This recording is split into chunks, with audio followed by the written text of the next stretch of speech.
நீங்கள் சுந்தரா டிராவல்ஸு படம் பண்ண ப்ரொடியூசரு, நிறைய படங்கள் நீங்கள் பண்ணிடுங்க, அதில் நடிச்சும் இருக்கீங்க. அந்த நடித்த படத்தில் உங்களுக்கு எது ரொம்ப ஒரு மகிழ்ச்சியான, நெகிழ்ச்சியான, ஜாலியான சீன்னு சொல்லுங்கள் சார். ஏதோ ஒரு படம் சைதை செல்லான்ட்டு ஒரு படம். சரிங்க. அதில் நம்ம சிங்கமுத்தண்ணன் இருக்கார்ல, ஆமாம் ஆமாம், அவரும் நானும் நடித்தோம். அது வந்து 400 அடி ஒரு கேனு தெரியுமில்ல, ஒரு ஆமாம். நெகட்டிவ் அப்போது ஃபிலிம் இருக்குங்க.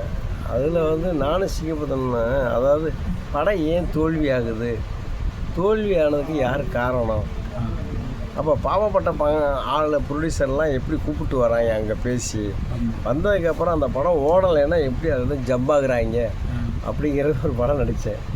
என்னால் டப்பிங் பேச முடியல, அவ்வளோ சிரித்து அவ்வளோ சிரிப்பு, அவரோட ரியாக்ஷன் வந்து அவ்வளோ நல்லாயிருக்கும்.